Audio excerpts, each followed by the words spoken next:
कहानी आज से लगभग 400 साल पहले की है, जब राजस्थान में खेती पूरी तरह से बारिश पर निर्भर थी। राजस्थान जैसे स्थान पर वर्षा होना बड़े सौभाग्य की बात मानी जाती थी, क्योंकि उस समय वर्षा के अलावा सिंचाई का कोई अन्य साधन नहीं था। राजस्थान के एक गांव में धन्ना भगत नाम का एक किसान रहता था। धन्ना जी परमात्मा पर बहुत विश्वास रखते थे। इस बार धन्ना जी के गांव में बारिश हुई।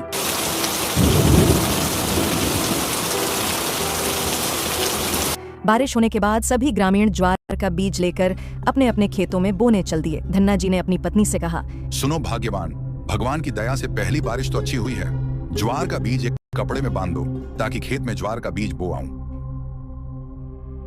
बीज लेकर धन्ना भगत जी अपने खेत पर चल दिए। रास्ते में उन्हें 4 साधु संत आते हुए मिले। उन्हें देखकर धन्ना जी प्रसन्न हुए और अपनी बैलगाड़ी रोकी। राम राम जी, आप सब संत जी कैसे हो और कहां जा रहे हो? भगत भाई, हम तीर्थ यात्रा के लिए जा रहे हैं, पर हमारी हालत बहुत खराब है, क्योंकि पिछले 2 दिनों से हमें खाने के लिए कुछ भी नहीं मिला। हम बहुत भूखे हैं, हम भूख से मर रहे हैं। लगता है अब हमारी जिंदगी खत्म होने वाली है। धन्ना जी के पास ज्वार के बीज थे। वे उन्हें खेतों में बोने के लिए ले जा रहे थे। धन्ना जी ने सोचा, यदि मैंने बीज नहीं बोए तो मेरे बच्चे भूखे मर जाएंगे, और यदि मैंने इन चारों साधुओं को भोजन नहीं दिया तो ये भूख से मर जाएंगे। अगर मैं ज्वार बो भी दूं और मान लीजिए कि बारिश नहीं हुई तो भी ये बीज बर्बाद हो जाएंगे। अब आगे चाहे कुछ भी हो, मैं भगवान को साक्षी मानकर इन साधुओं की जान बचाऊंगा। यह सोचकर धन्ना जी ने साधुओं से कहा, ये ज्वार के बीज हैं, आप इन्हें खा लो और अपनी भूख मिटाओ।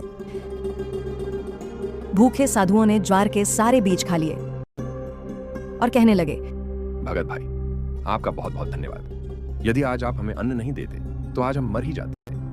आप तो हमारे लिए भगवान हो। इतना कहकर साधु अपनी यात्रा पर चले गए।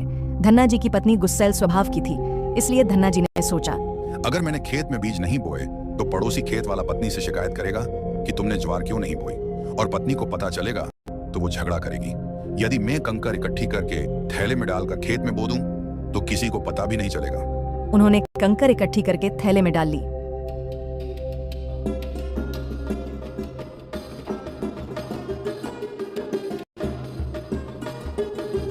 धन्ना जी ने अपने खेत में नाटकीय ढंग से ज्वार के स्थान पर कंकर बो दी। आसपास के लोगों को लग रहा था कि जैसे ज्वार बो रहा है।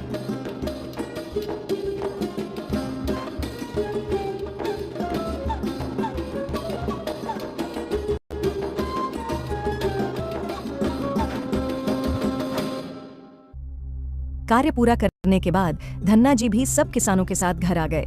धन्ना भगत का नाटक कोई नहीं समझ सका, लेकिन भगवान तो सब जानते हैं। कुछ समय बाद बारिश नहीं हुई। हर किसी की ज्वार की फसल बारिश न होने के कारण सूख गई। धन्ना जी के खेत में तुम्बे की बेल उगी। उनमें मोटे मोटे तुम्बे लगे थे। पूरा खेत उनसे भर गया। पड़ोस वाले खेत मालिक की पत्नी ने धन्ना जी की पत्नी से कहा, बहन, क्या तुमने अपने खेत में ज्वार नहीं बोई थी?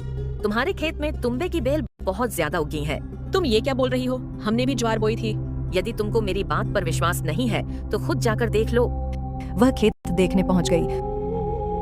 उसने देखा सबके खेतों में ज्वार उगी है, जबकि हमारे खेत में बहुत मात्रा में तुम्बों की बेल उगी हैं। इसे देख वह क्रोधित हो उठी।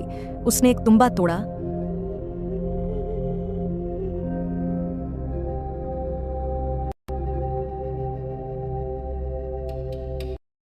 पत्नी ने आकर तुम्बा धन्ना जी के सिर पर मारने के उद्देश्य से फेंका। बालक, तेरे को खाएंगे क्या?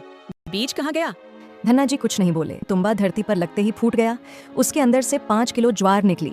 हे भगवान, ये तो ज्वार है। ज्वार को देखकर धन्ना भगत की पत्नी को आश्चर्य हुआ। सुनो, हो सकता है खेत में लगे अन्य तुम्बों में भी ज्वार हो। चलो चलकर देखते हैं। वह धन्ना भगत जी को साथ लेकर खेत में पहुंची और चादर बिछाकर तुम्बे फोड़ने लगी। 5-5 किलो ज्वार एक एक तुम्बे से निकली। ज्वार का ढेर लग गया। धन्ना जी भी खुश थे। अरे, क्या तुम लोगों को पता है, अपने गांव में चमत्कार हुआ है। क्या चमत्कार? अरे हाँ भाई, अपना वो धन्ना है ना, उसके खेत में तुम्बे उगे थे और उन तुम्बों में से ज्वार निकल रही है। चलो चलकर देखते हैं। हाँ, चलो। सारे गांव में यह बात आग की तरह फैल गई, जिसे देखने के लिए गांव वाले धन्ना जी के खेत में पहुंचे। सभी गांव वाले इस चमत्कार को देखकर हैरान थे। धन्ना भगत जी ने सोचा, गांव की सारी फसल सूख गई है, गांव वालों के बच्चे भी भूखे हैं। धन्ना भगत जी ने सभी गांव वालों से कहा, ये परमात्मा का ही चमत्कार है। आप सभी लोग इसमें से ज्वार अपने अपने घर ले जाओ। यह कहकर धन्ना भगत जी ने सभी गांव वालों को ज्वार बांट दी और बची हुई ज्वार को अपने घर भी ले गए। इस तरह भगवान ने एक सच्चे भक्त की सहायता की।